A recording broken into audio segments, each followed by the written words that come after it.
Mula sa Far East Broadcasting Company, Philippines, narito ang isang programang tatalakay sa iba't ibang kaisipan ugnay sa ating kultura at mga kaganapan na ang magbigay ng liwanag sa usapin ng wastong katuruan at kaugalian. Kamalayan, kasama si Pastor Jebo Banzuelo.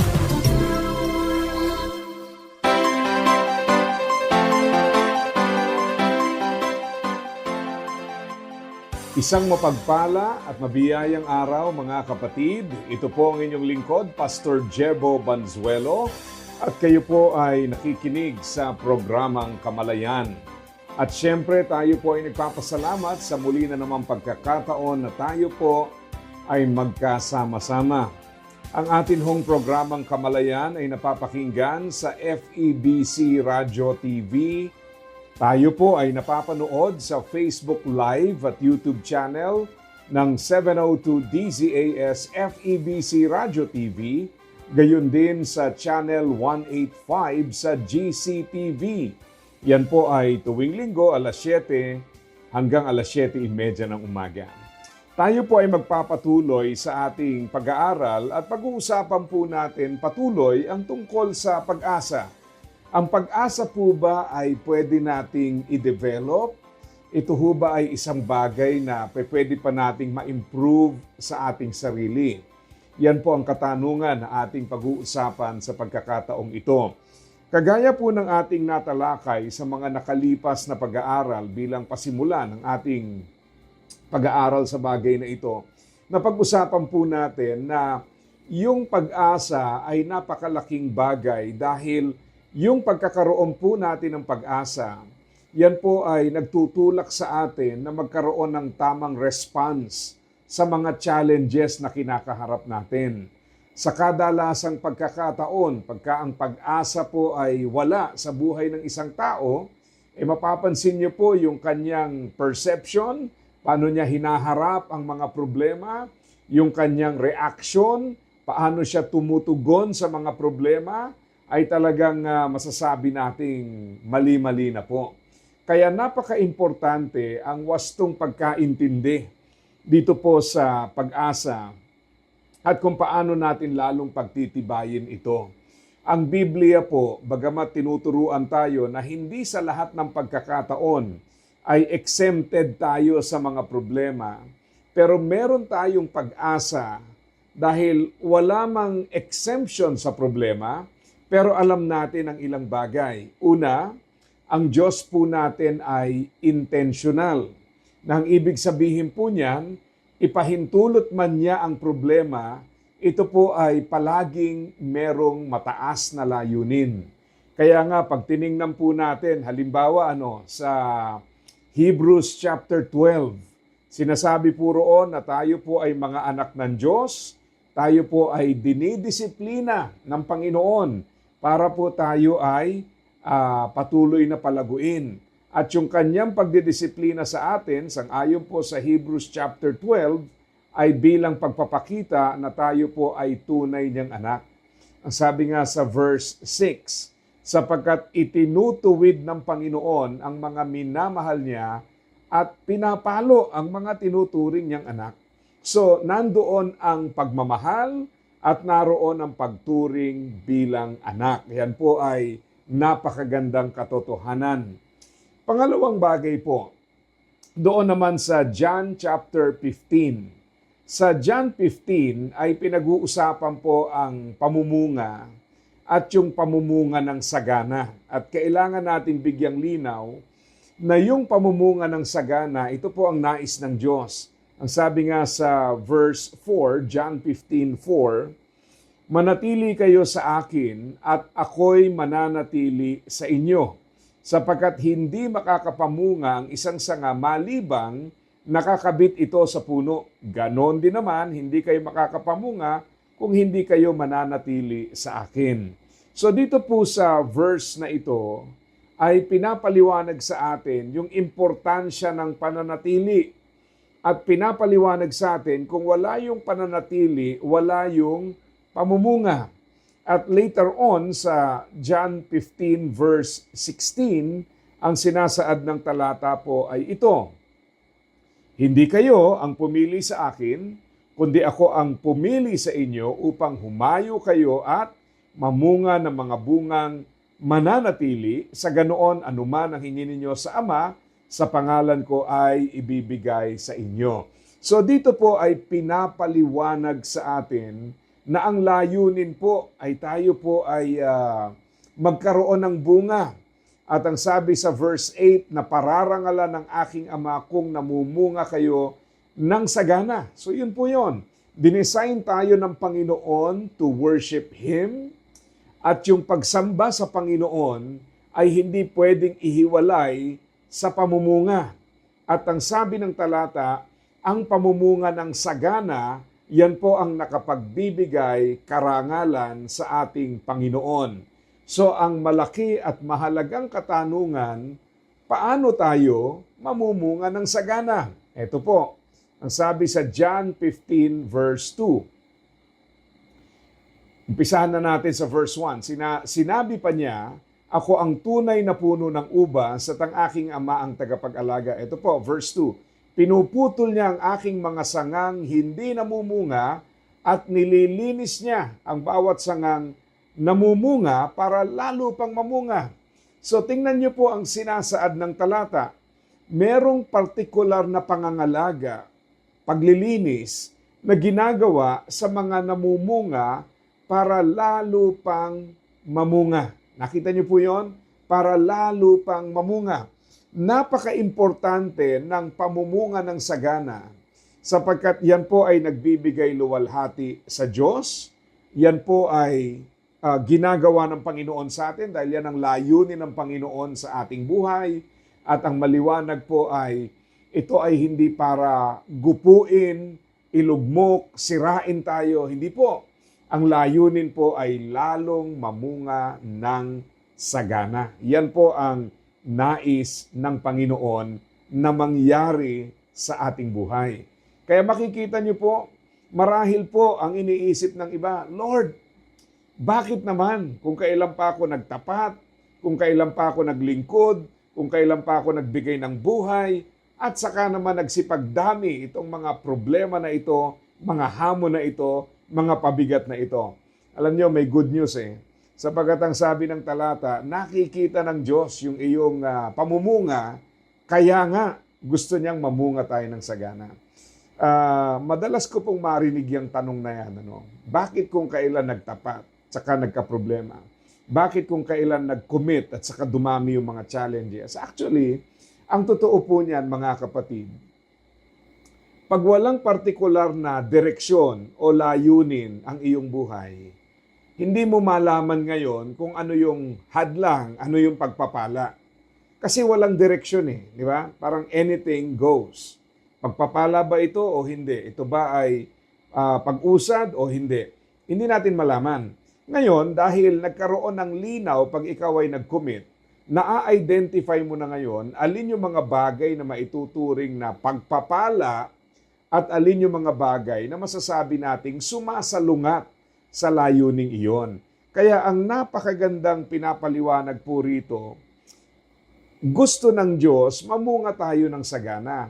Kaya lang yung proseso ng pamumunga ng sagana, madalas hindi natin na-appreciate. Pero ang napakaganda po rito, alam ng Panginoon. At kaya nga po, minsan kung kailan ka nagtapat, saka dumadami yung problema, alam niyo kung bakit?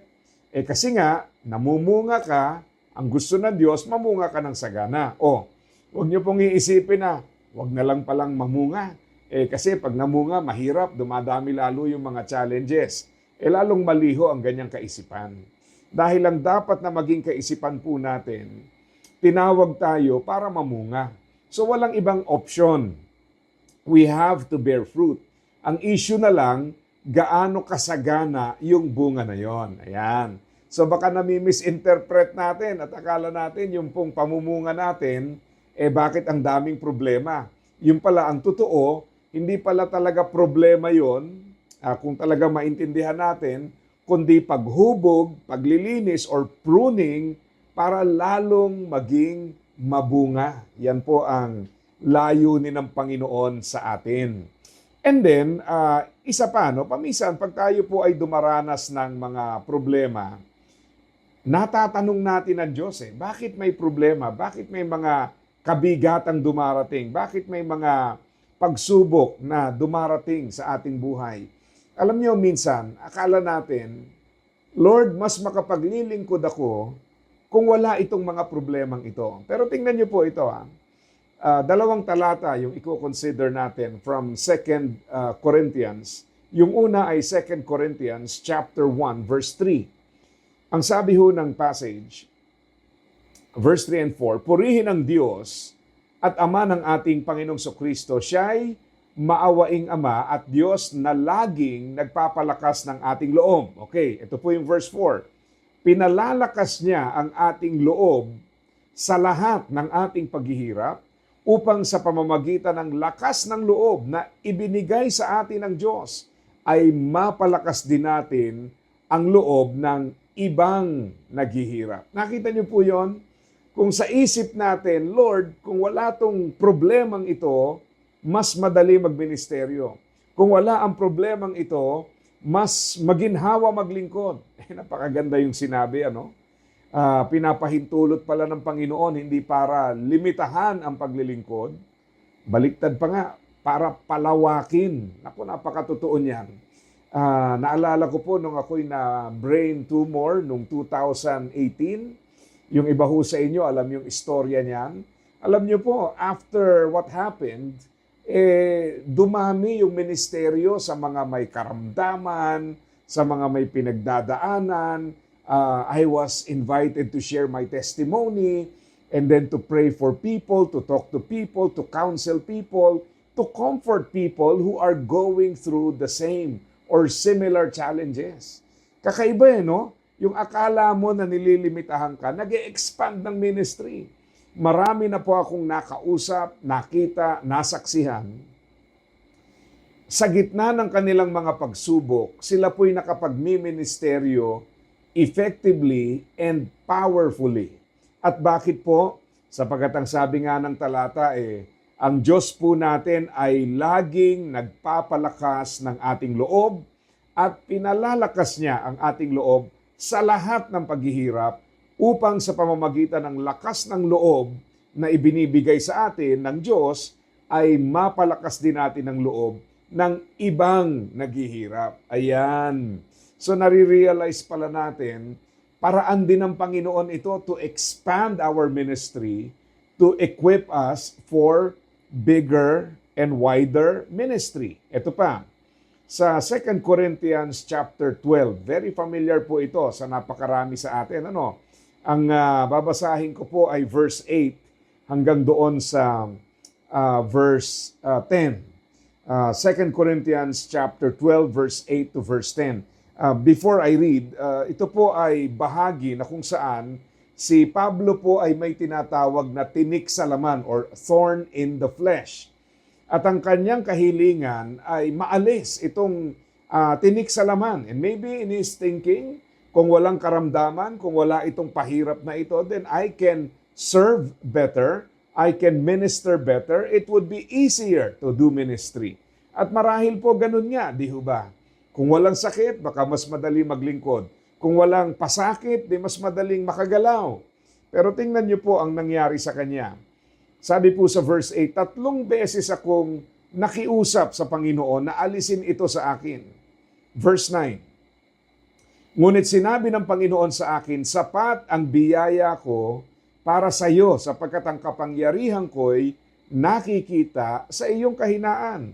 Kaya buong galak kong pinagmamalaki ang aking mga kahinaan nang sa ganoon ay palagi kong maranasan ang kapangyarihan ni Kristo.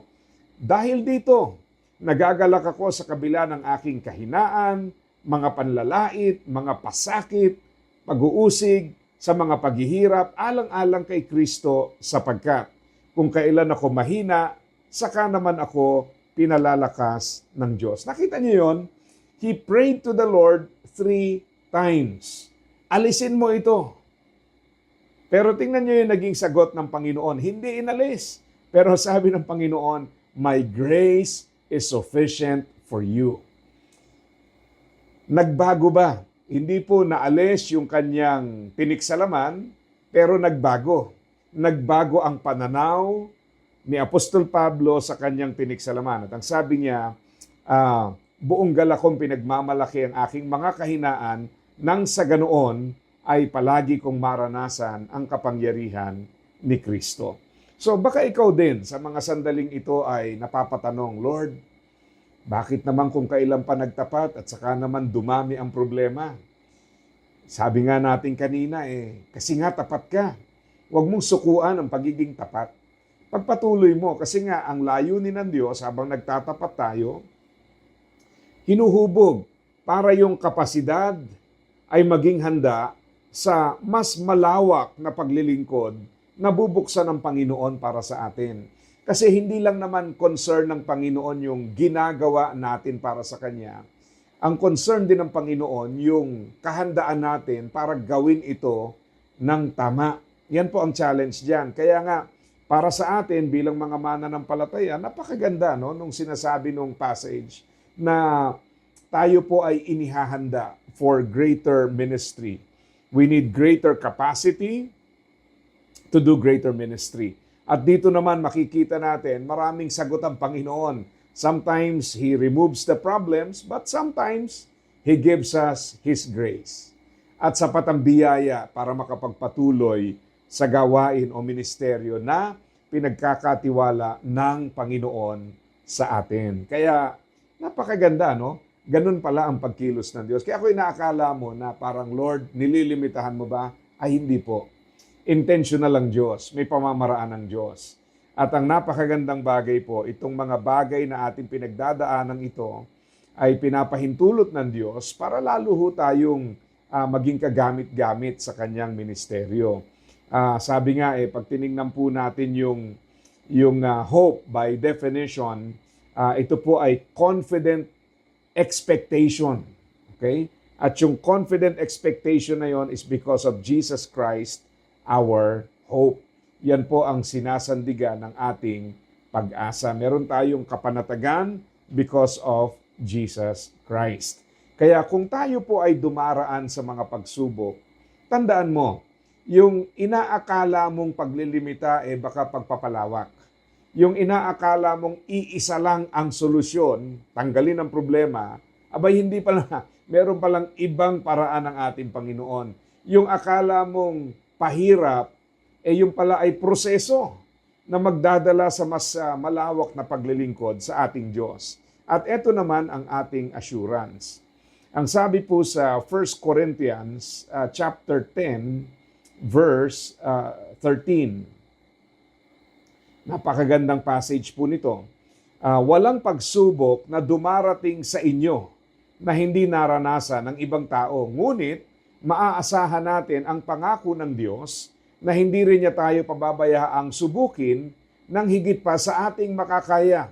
Kaya kung dumaranas kayo ng pagsubok, gagawa siya ng paraan upang mapagtagumpayan ninyo ito. Nakita niyo yung napakayamang laman ng talatang ito? Walang darating na hindi nararanasan ng ibang tao. Ibig sabihin, wag ho nating isipin na pag may pagsubok, tayo lang. Para bang kawawa naman ako.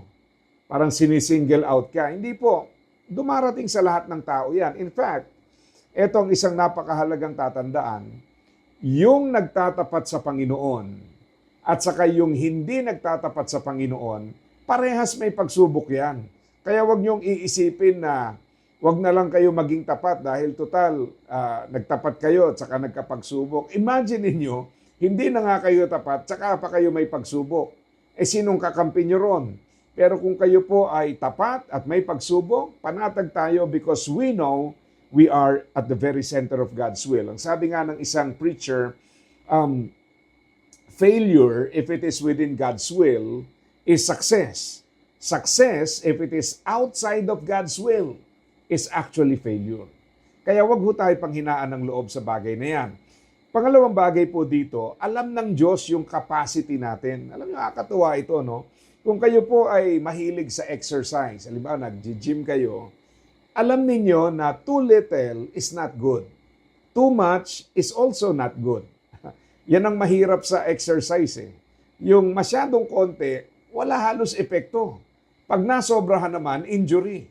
Kaya ang importante po doon, mag-uumpisa ka mula doon sa magaang, and then you work your way up para mahanap mo yung, okay, ito yung level ko, and from there, i-challenge yung level na yon para mag-improve. Ngayon, kaya ko po sinasabi yan, tayo rin imagine kung too little, paano ka lalago? Too much, hindi rin nakabuti.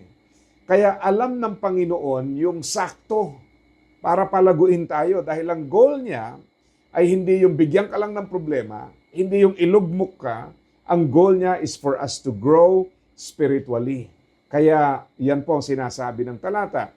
At ang sabi ho nito ay maaasahan ang Diyos. Hindi niya tayo pababayaang subukin ng higit sa ating makakaya.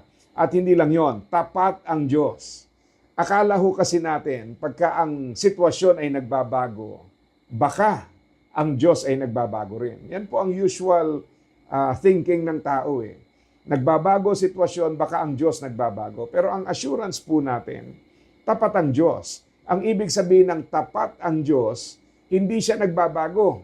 So magbago man yung sitwasyon, magbago man yung expression ng kanyang pagmamahal sa atin, pero ang Panginoon ay hindi nagbabago. Yan ang ating kapanatagan.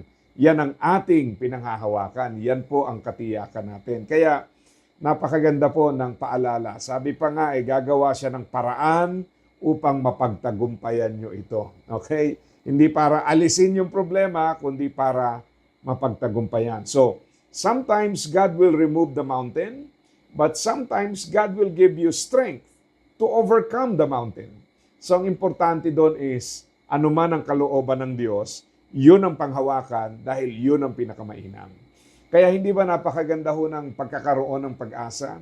We read the Bible, na i-enrich tayo sa mga pangako, katuruan, paalala, at maging pagkaunawa sa pamamaraan ng Panginoon, na hindi ba natin palagi naiintindihan ang pamamaraang ito, pero meron tayong kapanatagan sapagkat hindi man natin maintindihan ang kanyang pagkilos lagi, pero pinakilala ng Diyos ang kanyang sarili at siya po ang pinagmumulan ng ating kapanatagan. Kaya nawa po, panghawakan natin yan at maging layunin ng ating buhay na maging kagamit-gamit sa Diyos at maging matatag sa paglilingkod sa Kanya.